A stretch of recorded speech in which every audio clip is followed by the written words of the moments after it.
before 11. But we're going to start this morning with your local pub. Yes, I know there's an election on, and you'll probably go to the pub this weekend to chew over the facts of that. And we have talked about pubs quite a bit over the years because it's been a tricky time for them. Not least of which cost of living, energy, COVID, and, so it goes on. We've got good news in our part of the world that some pubs that have been closed for a while are set to reopen.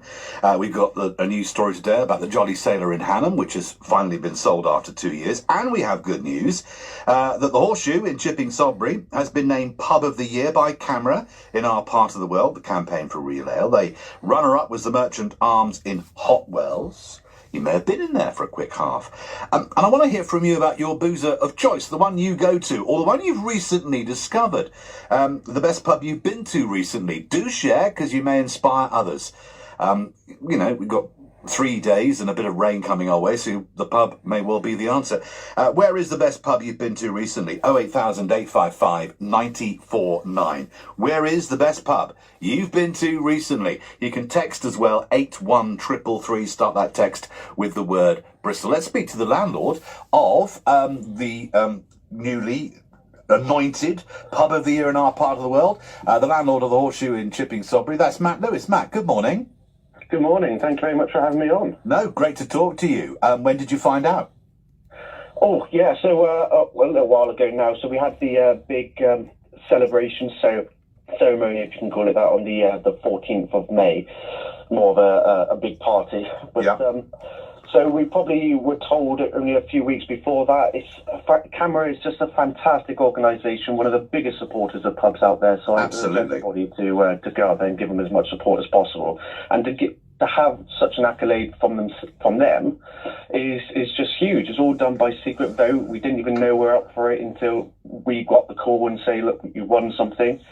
And people just think of it as the Bristol area, but really it is Bristol district, so that covers an area that used to be Avon. So it's such a huge volume of people who voted for us. It really is like emotionally overwhelming. I bet it is, because of course, landlords, anybody who knows a landlord, anybody who has ever worked in a pub will know that it's not just when it's open, it's 24/7, 365. Exactly. It's a very, very tough job, and my wife will probably tell you better than most, because I've been in this job for a while now, only as landlord for probably a year and a half. Before that, I was manager of the same pub for 2 years. But since becoming landlord, my wife has sort of been thrust into the landlady title, and she's taken it all in her stride. I mean, she's probably dealt with a lot of hassle for myself, and she's probably.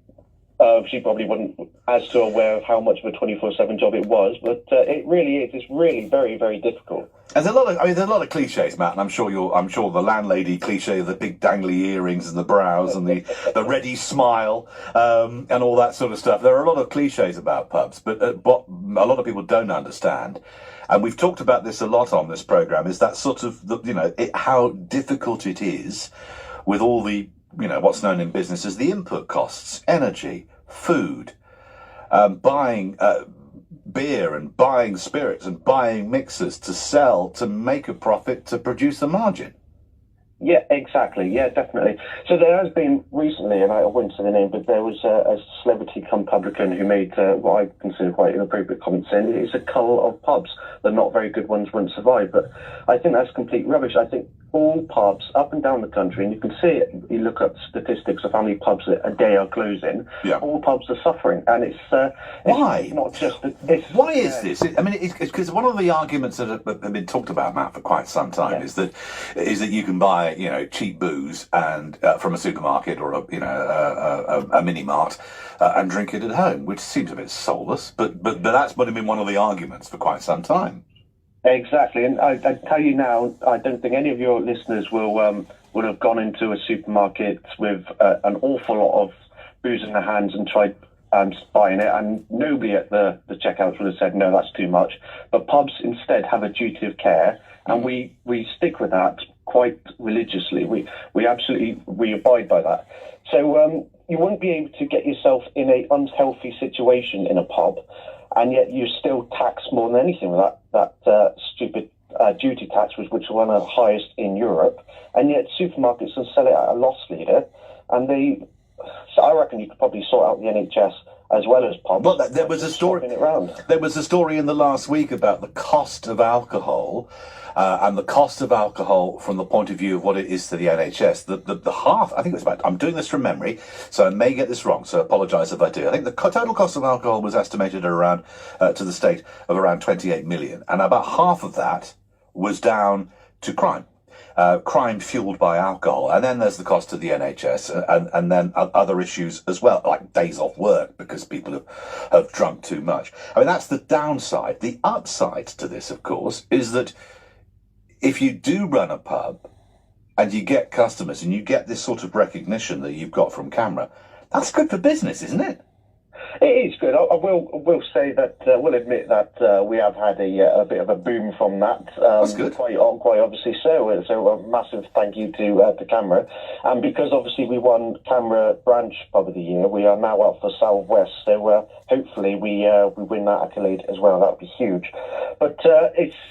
However much of a boost it is, and it's lovely, it's brilliant, it doesn't take much away from that pubs up and down the country are struggling. And you mentioned earlier about, it's election time, so while we talk about pubs, I think this is exactly the moment we should.